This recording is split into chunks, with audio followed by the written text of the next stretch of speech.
I'll leave Miles to tell you what he's going to do. Over to you. Shall I have the thing Yes, on? I think you need this. Former head teacher, I can probably project to the back of the room, but it would be better to work with the thing which is fit. This is absolutely the highlight of my year. I don't know about you, but this is the best conference of the whole year. And it's so lovely to see so many old friends, so many new friends all here. It really is. Such a shame that we don't have the Simons with us, but we'll do our level best to manage. Who was here back 5 years ago? Who was at the first one back in 2009? That's not bad. Keep your hands up if you've been to all 6.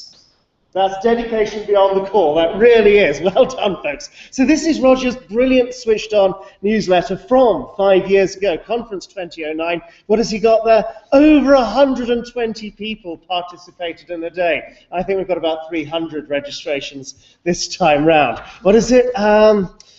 It's demonstrated, we hope that the conference demonstrated to those present that they are not alone, and that many excellent resources exist to help them inspire their learners. How was that? 5 years ago, we were talking about this feeling of not being alone in being the few enthusiasts wanting to get computer science onto the school curriculum. And now, look where we are with computer science about to become a mandatory part of the school curriculum as part of computing from September, and some great changes and great implementations of that. And look at the quote there on the photograph: a ripple will now go around schools in its wake. I think we're looking at something a little more significant than a ripple. And the gentleman in the photograph, anybody recognize who that is? Hello, Steve.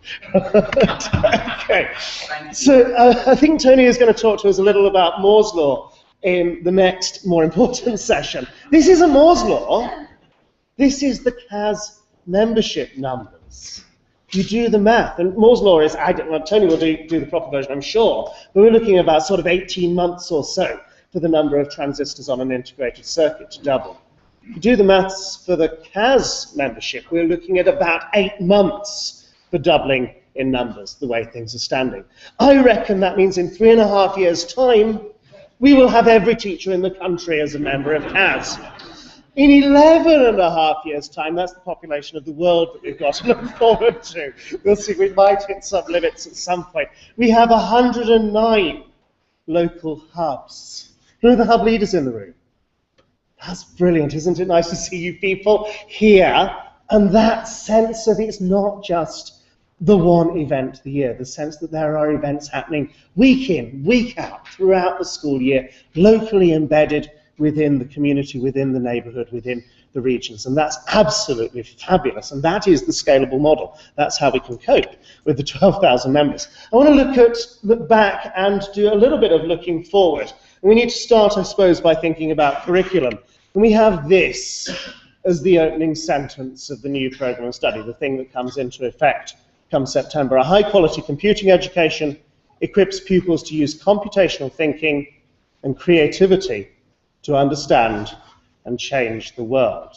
That is the extent of our ambition. This isn't merely about coding. You all know that. This isn't merely about producing the next generation of academic computer scientists or software developers or programmers.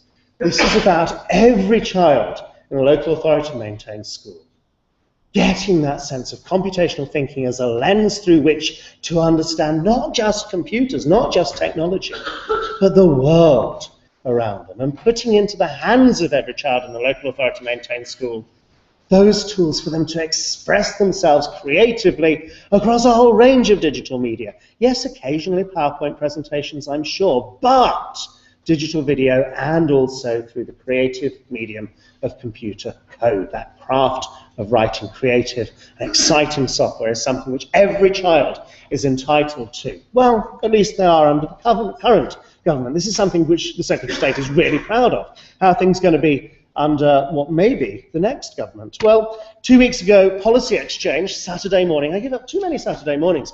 We have both Gove and Hunt addressing people on the agenda of what should be on party manifestos for the next election. And let's hear what they both have to say.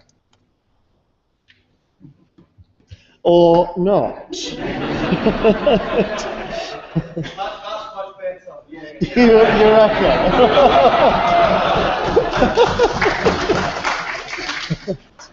Okay. Right. We'll try once more, and then I'm going to give up. Okay. We tested this, and it was working fine. Never mind. Okay. Basically, he's saying really excited about the new curriculum because it's high-quality thinking skills and creativity, which is exactly what, as you've seen, we've got written into the introduction to ours.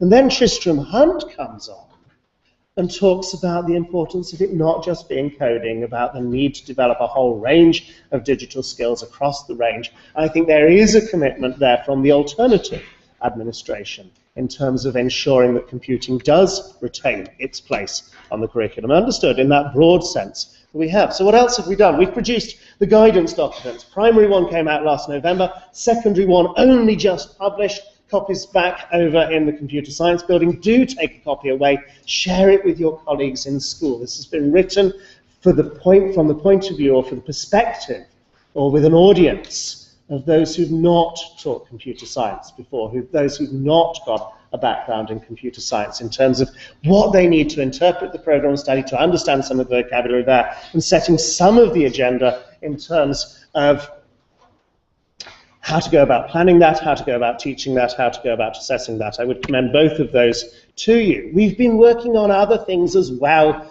as the national curriculum. Who here is teaching up at A-level? That's quite a lot of you. I hope you're as excited as I am about what the DFE have put into their spec of the specs, but setting the agenda for the exam board as to what A-level computer science should look like. Really ambitious, and there are a number of CAS members who've been actively involved in drawing up that specification document, and then you see that being worked out through what the exam boards have produced in terms of their draft specifications, and there's some really exciting material in there. We're moving towards something which is, I think, a little bit more up to date than, you know, sort of waterfall development and procedural languages. There's some really interesting territory in all of those specifications. What you have, though, in the exam specs and the National Curriculum Programme study is little more than the building regulations. It's the minimum entitlement. You have to satisfy those requirements, but it's not enough for you to go into school and decide what to teach. You need to do the job of moving from the building regulations to the architect's plans, to put the flesh on the bones of the programme of study and the exam specifications as you draw up your schemes of work, your medium-term plans, your lesson plans, your resources. Share those with one another. Use the CAS community site as a way of sharing what you're doing with your friends, with your colleagues in the room here. The ability to be able to draw up those plans, to be able to develop those schemes of work collaboratively with one another, to many eyes, all bugs are shallow. Being able to collaborate on that will mean that we can produce better schemes of work than ever we would be able to do individually. A couple of requests for you from me, personal perspective here.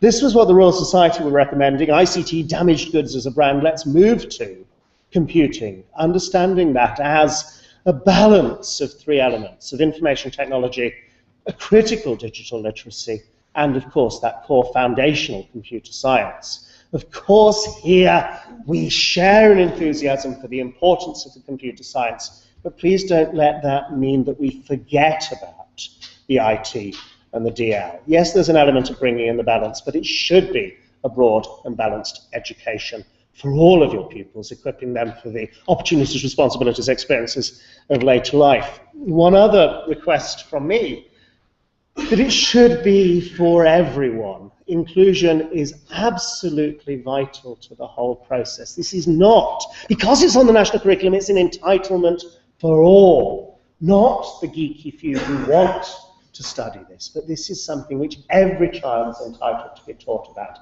irrespective of special educational needs, irrespective of gender, and I would say crucially, irrespective of parental socioeconomic group. Computer science, programming, coding is a force for inclusion, for all. Think particularly about some special educational needs and how empowering learning to program a computer can be for those children. Think too of the potential for social mobility that an understanding of coding and understanding of programming offers for some of the least disadvantaged of your pupils.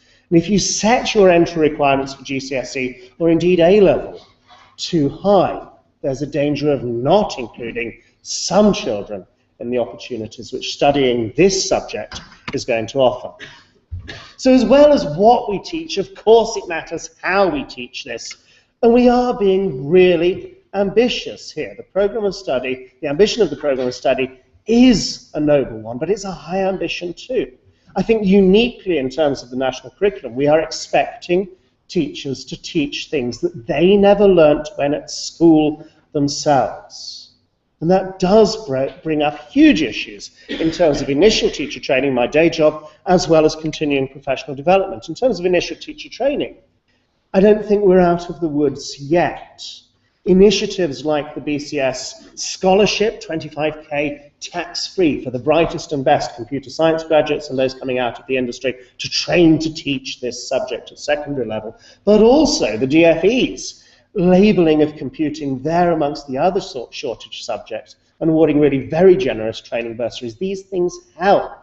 But those of you who are working in computer science departments at university, do all you can to encourage some of your brightest and best to consider teaching as a career path for them. The quality of the workforce really does matter, but we can't wait for bright new graduates to filter on through into the profession. There are 600,000 teachers, many of whom, particularly in primary, are going to find themselves teaching computing, and thus continuing professional development is hugely important. Back in 2010, Department for Education setting the agenda for education policy over this Parliament, talking about how important CPD is and what makes for good CPD, and it's the opportunity, they say, to plan, to prepare, to reflect and teach with other teachers. Well, that's so central to CAS's philosophy about how we go about professional development. The role of the master teacher in that, absolutely central. People who know how to teach computer science, people who know about computer science, working alongside their colleagues, professional, teacher to teacher across primary schools and across secondary schools. Who are the master teachers in the room, please? The rest of you, put in your application. We need more master teachers. Your enthusiasm for giving up a Saturday has got to count in your favour. It really does. And if you don't have that computer science subject background, we can help you acquire that. We have training for master teachers. But it's not just our master teachers, of course. In primary, we're talking about a huge number of teachers, class teachers being the people responsible for teaching the computing curriculum, computer science, to their pupils from age 5 up. What are we going to do about that? Well, we have funding from the DFE to support the Barefoot Computing Project. It's nice to have Jane. Where's John? Where's the other John? Okay, so Team Barefoot are here. And what we're doing with that is contextualizing some of this really exciting computer science subject knowledge there within the breadth of the primary curriculum. So meeting teachers where they are and taking them on to someplace new. Is Julia Briggs in the room? Right, you'll recognise at least some elements of our approach to computational thinking there. Others are welcome to disagree. And we also have generous funding from Microsoft, thank you very much, Microsoft, together with some funding from the DFE to support more training, more professional development of producing the CPD course for ICT coordinators, as was computing coordinators, as will be, and hub leaders to run training sessions using really high quality material for the teachers in their school, for the teachers in their area. So another really exciting project underway at the moment. However, subject knowledge, yes, does matter, but there are also issues around pedagogy. The last time Ofsted, bless them, came and looked at ICT teaching, they weren't hugely impressed. And I'd hate to find ourselves in a position in 3, 4, 5 years' time of an Ofsted report on computing teaching, where the statistics aren't any better than the ones which are on the slide behind me. Yes, we need to be really confident about what we're teaching, but we also need to think, I think, quite critically about the how of that. Let's use the evidence, let's use the research to inform our practice. Let's make sure that we're teaching this new curriculum, these new specifications, in the best possible way. Let's go back to not just, well, it's always worked for me, to what the data says, to what the research evidence says. Who's seen the EEF Pupil Premium Toolkit? That's not as many of you as it should be. It's written with head teachers in view of what do you spend your pupil premium money on. And what Education Endowment Foundation have done is go back to the data and look at where there is evidence for interventions that work. And this is in order from the most impactful interventions. Feedback, getting children to think about how they're thinking, to learn about how they're learning. There's one Pappert reference for the day. Getting children to help one another master material. None of these should come as a surprise to people in the room. They are such high-quality interventions. But look at some of the others. Setting homework seems to help. Getting children to work collaboratively on projects, 5 months in terms of progress over not doing that, and also a really cheap intervention because children will work for less than the minimum wage. And mastery learning, focusing on mastering content before you move on to other interesting and exciting stuff. But that's all fairly generic. This is, good teaching does these things. I think we have an opportunity here to be really very specific and to start writing the book on this. As we're moving into this new curriculum, as we're moving to these new specifications, let's do the evaluations ourselves. Let's look at, well, we're getting these scores at the moment, we teach this way, and the scores improve to this level. Let's start doing that really detailed study of this approach to teaching these things really does work, and let's start gathering the evidence to say this aspect of our practice really, really important part of that. And part of the CAS certificate in computer science teaching includes that sort of action research project, and I really encourage you to work towards that if you've not already started on that journey. So there is no them, there is only us. But look around you.